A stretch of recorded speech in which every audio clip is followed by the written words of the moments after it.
గత బీఆర్ఎస్ ప్రభుత్వం ఎంతో ప్రతిష్టాత్మకంగా తీసుకొచ్చినటువంటి ధరణి పోర్టల్ వ్యవహారం పైన ఇప్పుడు ఫోరెన్సిక్ ఆడిట్ జరగబోతోంది. ముఖ్యంగా సీఎం రేవంత్ రెడ్డి ప్రధానంగా ఇటు కేసీఆర్ కావచ్చు, అటు కేటీఆర్ కావచ్చు, మరొక వైపు హరీష్ రావు కావచ్చు, వీళ్ళ ముగ్గురి టార్గెట్గా ఈ యొక్క కుంభకోణం జరిగింది అనేటువంటి ప్రధాన ఆరోపణ ఆ రోజు ప్రతిపక్ష హోదాలో ఉన్నప్పుడే తన గళాన్ని వినిపించారు నేటి ముఖ్యమంత్రి రేవంత్ రెడ్డి. సో ఈ క్రమంలో ఆయన అధికారంలోకి వచ్చిన తర్వాత ధరణి పోర్టల్పై ఎప్పుడు ఆయన గురి పెడతారో అనుకున్నటువంటి సందర్భాన ఆ రోజు రానే వచ్చేసింది. ఉమ్మడి రంగారెడ్డి, మరోవైపు ఉమ్మడి హైదరాబాద్, ఈ యొక్క జిల్లాల పరిధిలో ఉన్నటువంటి ధరణి పోర్టల్ వ్యవహారంపై నిజంగా పెద్ద ఎత్తున ఇప్పుడు ఫోరెన్సిక్ ఆడిట్ అయితే జరగబోతోంది. సో ఈ క్రమంలో ఖచ్చితంగా ఈ కేసులోనైనా సరే వాళ్ళు ఊసలు లెక్క పెట్టడం ఖాయం అనేటువంటి ఒక బలమైన అనుమానాలు అయితే వ్యక్తమవుతున్నాయి. దీనికి సంబంధించినటువంటి ఒక పూర్తి స్థాయి అప్డేట్స్ ఒకసారి చూద్దాం. బీఆర్ఎస్ అధినేత కేసీఆర్తో పాటు ఆయన తనయుడు కేటీఆర్, మేనల్లుడు హరీష్ రావు సొంత జిల్లాల్లోనే మొదటి ధరణి అక్రమాలపై ఫోరెన్సిక్ ఆడిట్ నిర్వహిస్తుండడం రాజకీయ వర్గాల్లో చర్చనీయాంశమైంది. ఫోరెన్సిక్ ఆడిట్ కింద మొదట రేవంత్ సర్కార్ ఈ రెండు జిల్లాలని ఎంపిక చేయడం అంటే బీఆర్ఎస్ పార్టీని ఇరకాటంలో పెట్టేందుకేనన్న చర్చలు ఇప్పుడు రాజకీయ వర్గాల్లో పెద్ద ఎత్తున వినిపిస్తున్నాయి.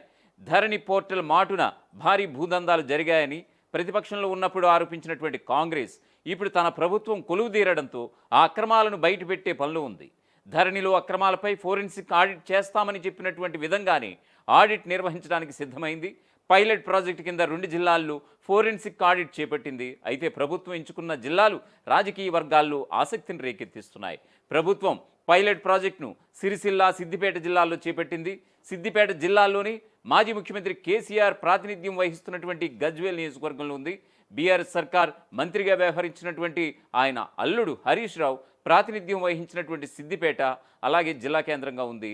ఇక పార్టీలో నెంబర్ 2గా చలామణి అవుతున్నటువంటి బీఆర్ఎస్ వర్కింగ్ ప్రెసిడెంట్ కేటీఆర్ ప్రాతినిధ్యం వహిస్తున్నటువంటి సిరిసిల్ల జిల్లా కేంద్రంగా ఉంది. ముగ్గురు కీలక నేతలు తమ సామ్రాజ్యాలుగా వ్యవహరించుకునే జిల్లాలను ఎంపిక చేయడం ప్రభుత్వ వ్యూహాత్మక ఎత్తుగడగా సచివాలయ వర్గాలు చెబుతున్నాయి. ఈ 2 జిల్లాల్లో జరిగే ఆడిట్లో అక్రమాలు వెలుగులోకి వస్తే తదుపరి రంగారెడ్డితో పాటు గ్రేటర్ హైదరాబాద్ శివారు జిల్లాలైనటువంటి సంగారెడ్డి, మేడ్చల్, మల్కాజ్గిరి, యాదాద్రి భువనగిరి, నల్గొండ, మెదక్ జిల్లాల్లో 2వ దశలో ఫోరెన్సిక్ ఆడిట్ నిర్వహించాలనేటువంటి నిర్ణయంతో ప్రభుత్వ పెద్దలు ఉన్నట్లుగా సమాచారం. ఆ తర్వాత రాష్ట్ర వ్యాప్తంగా అన్ని జిల్లాల్లో ఆడిట్ నిర్వహించబోతోంది రేవంత్ సర్కార్.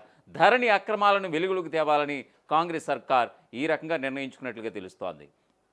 గత బీఆర్ఎస్ సర్కార్లు రెవెన్యూ శాఖ పూర్తిగా అవినీతిమయం అయిందని, రైతులను భూయజమాలను దోచుకుంటుందని పెద్ద ఎత్తున ప్రచారం నిర్వహించినటువంటి సంగతి తెలిసిందే.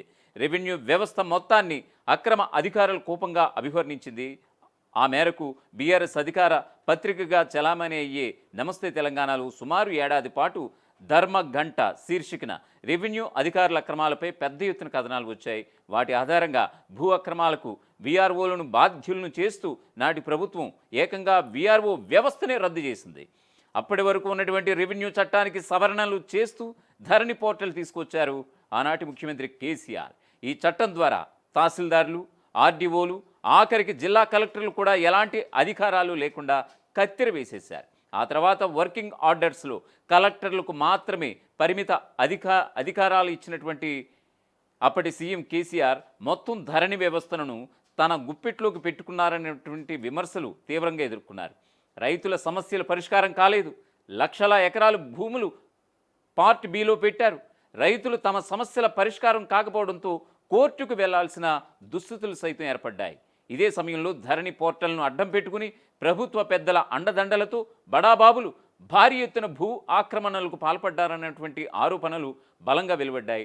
ధరణి పోర్టల్ సర్వర్కు సంబంధించినటువంటి లాగిన్స్తో కింది స్థాయి అధికారులకు ఎలాంటి సంబంధం లేకుండా అంతా ఉన్నత స్థాయి అధికారులతోనే మ్యూటేషన్స్, అలాగే లావాదేవీలు, యాజమాన్య హక్కుల మార్పులను సెలవులు, కార్యాలయాల వేలలతో నిమిత్తం లేకుండా చేపట్టి భూములను కొట్టేశారన్నటువంటి ఆరోపణలు కూడా పెద్ద ఎత్తున వచ్చాయి.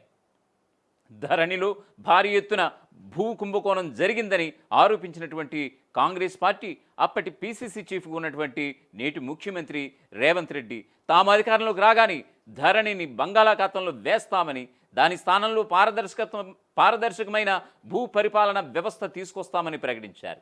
ధరణిలో అక్రమాలకు పాల్పడిన వారు ఎంతటి వారినైనా వదిలిపెట్టేది లేదని, కఠినంగా శిక్షిస్తామని కూడా వెల్లడించారు. కాంగ్రెస్ ఇచ్చిన వాగ్దానాన్ని నమ్మినటువంటి రైతులు అధికారాన్ని కట్టబెట్టారు కాంగ్రెస్కి. అధికారంలో వచ్చినటువంటి కాంగ్రెస్ పార్టీ ముఖ్యమంత్రి రేవంత్ రెడ్డి, రెవెన్యూ శాఖ మంత్రి పొంగులేటి శ్రీనివాసరెడ్డి చెప్పిన విధంగానే ఫోరెన్సిక్ ఆడిట్ జరిపేందుకు చర్యలు ఉపక్రమించారు. ప్రభుత్వం కేరళకు చెందినటువంటి Kerala security audit and assurance సెంటర్ను ఈ బాధ్యతల్లో నియమించింది. నెల రోజులుగా కొనసాగుతున్న ఈ ఫోరెన్సిక్ ఆడిట్ త్వరలోనే పూర్తి కాబోతున్నట్లుగా తెలుస్తోంది.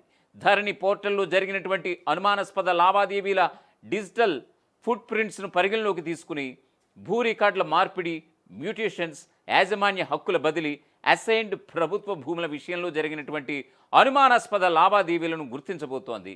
ఈ లావాదేవీలు ఏ సమయంలో, ఎక్కడి నుంచి జరిగాయి, ఏ అధికారి ద్వారా జరిగాయి అనేటువంటి వివరాలను కూడా గుర్తిస్తున్నట్లుగా తెలుస్తోంది. అసలైన తొలి వెలుగు. ఫాలో వాట్సాప్ @తొలి వెలుగు అఫీషియల్.